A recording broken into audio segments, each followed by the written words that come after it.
In 1862, as the Civil War raged, President Lincoln saw a bright future and helped ensure it by signing the Morrill Act that gave Americans greater access to higher education. As Florida's land-grant institution, the University of Florida continues that spirit with its positive impact on the lives of people in cities, towns, and on farms across the state.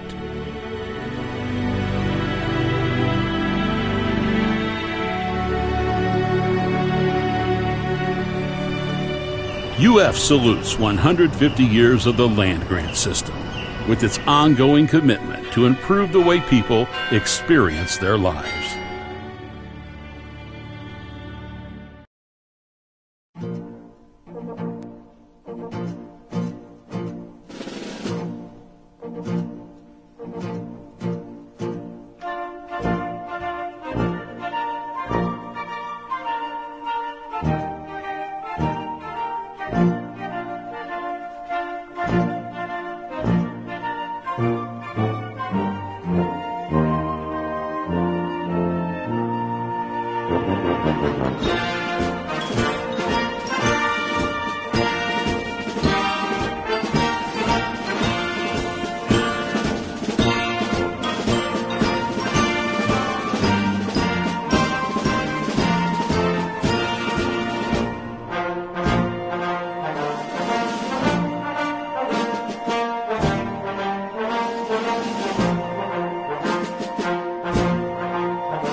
When we go back in history, on July the 2nd, 1862, we were in the middle of a civil war, our darkest hour as a nation, and yet we had a group of very inspired elected officials who, rather than being constrained by the circumstances of the time, decided to envision a better and brighter future by educating the sons and daughters of the working families of America.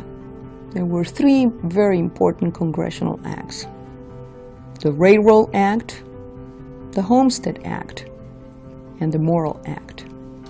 The first two allowed us to gain in terms of geographical mobility, but it was the Morrill Act that allowed us to make specific gains in terms of social mobility and therefore strengthening American democracy. Justin Morrill was aiming in the Land-Grant Act to open up higher education to the great democratic mass of American citizenry.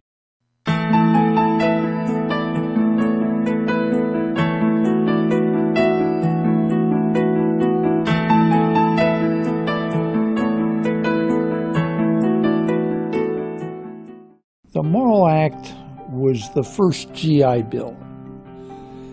It was the first major opening in this country to higher education for the average person. It is the opportunity for students to come to a world-class series of institutions dedicated and committed to access and affordability, having the highest educational product imaginable at the most reasonable price. And that is what we do and do exceedingly well. It was designed to not only foster the values of liberal education, but also the agricultural and mechanic arts, and to extend that education out to the public.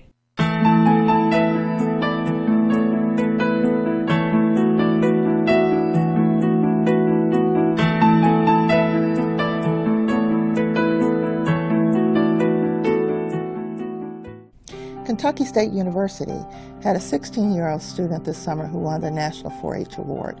She was in one of our summer science programs associated with our land-grant institution. She did a program and a project on obesity. She had Tourette's syndrome, and it helped her overcome her Tourette's syndrome and control it. And she did a wonderful program for her community and her family and herself. And we're proud of her. It would not have happened if K-State had not been a land-grant institution. As far as agriculture itself and the contribution made, the citrus industry, of course, is huge in the state of Florida, and all of the support for that industry comes directly from the agricultural extension program at the university. One specific faculty member comes to mind. His name is Trevor Douglas. Trevor is a wonderful chemist. He always received consistent high evaluations in his teaching, but he's also a superb researcher. And in addition to that, on Saturdays, rather than spending time resting, Trevor goes around the state of Montana to remote locations, tribal communities, our rural towns, and allows kids to start experiencing the wonders of scientific research in a program that he calls Science Saturdays. Recently we had a wonderful win with a company called Angel Learning. One of our faculty developed his second piece of software that helped online learning. It created a company. It was spun out. It created jobs, nearly 150 jobs in our community. Eventually it was sold to Blackboard for just under $100 million. And of course he's already on to another invention. You know, when I think of the Morrill Act, I really think of the lifetime of educational opportunities that I've had. I'm a product of that, basically. My family goes back a long ways in Texas, ranchers and farmers. I'm the first in my family to go to college ever. And I was able to go to a land-grant institution, Texas A&M, because of not only the fact it was there, but because it welcomed me in so many ways. I'm a product of the Morrill Act. I'm a graduate of North Carolina State University with master's and PhD, and my professional career has benefited from land-grant universities.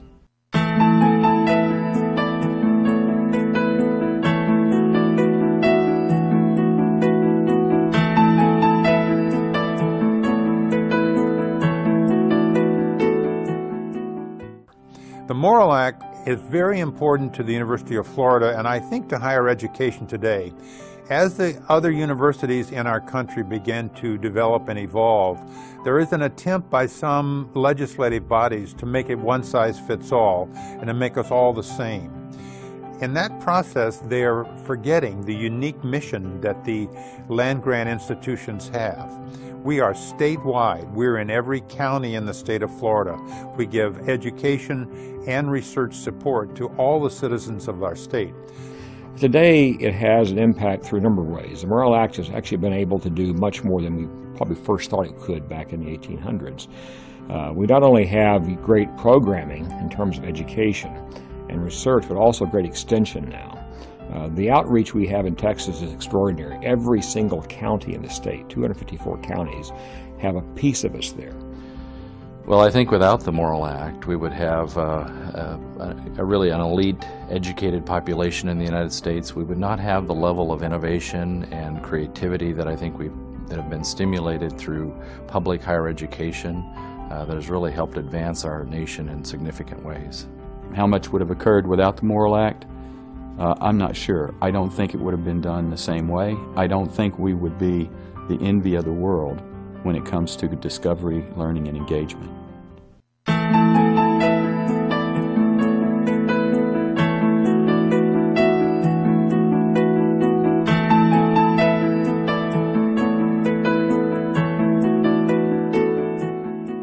The Morrill Act has a global influence.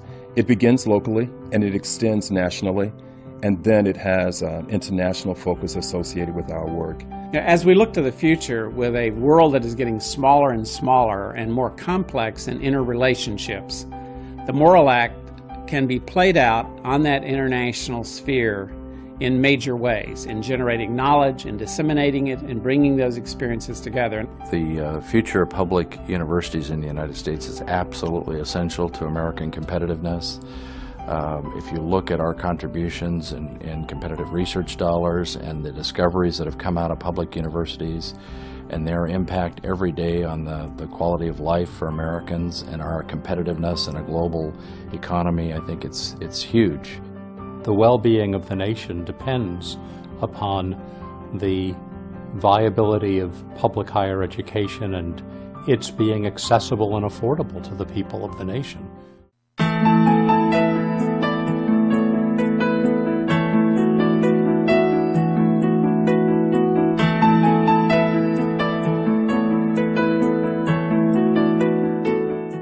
One of the things I think about as a university president are the things that made our nation great.